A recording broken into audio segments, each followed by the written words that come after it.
Hi there, I'm Clayton. I'm the head of copywriting at Umuzi, and I'd like to take you through a few ins and outs of what makes copywriting such an incredible art and craft in the advertising industry.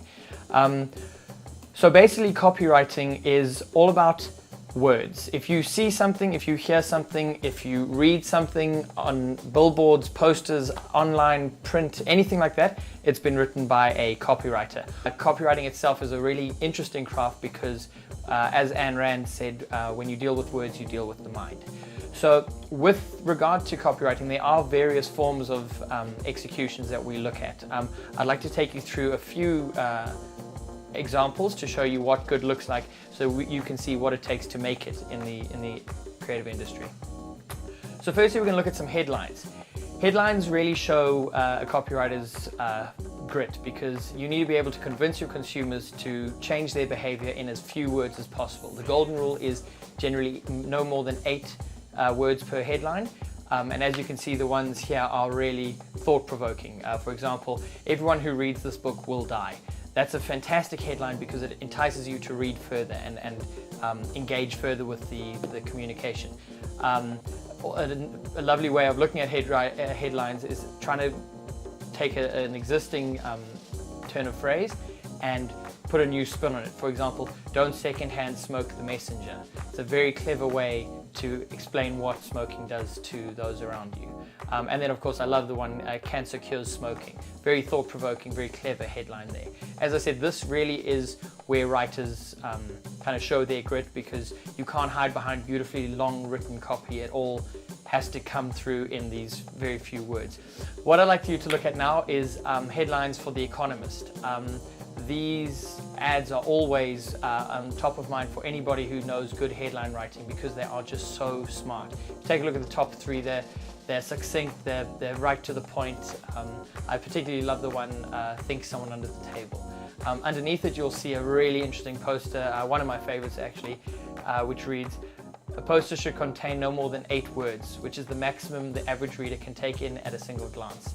This, however, is a poster for Economist readers. Brilliant, like breaking the rules, perfectly done, and very typically The Economist. Next, I'd like you to have a listen to some radio. Radio is a really interesting medium because it's theatre of the mind.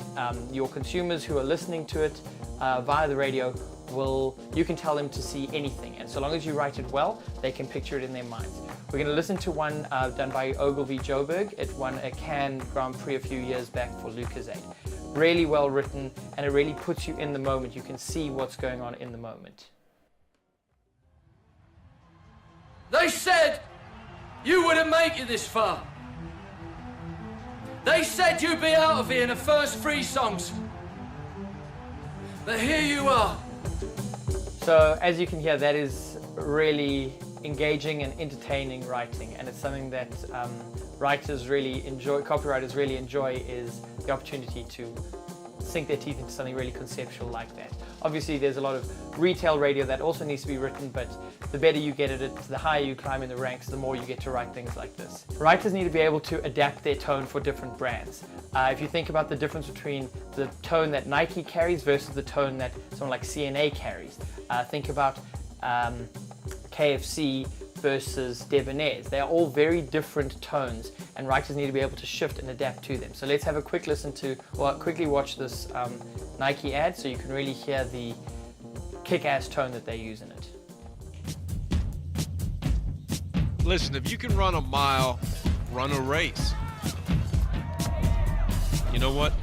Run a marathon. Outrun a movie star. It's pretty kick-ass campaign that, and I think very Nike. I hope you've enjoyed this video, and I hope you have a clear understanding now of what a copywriter does in advertising. There's a lot more to it, and as you go through your time at Umuzi, you will understand more and more about copywriting.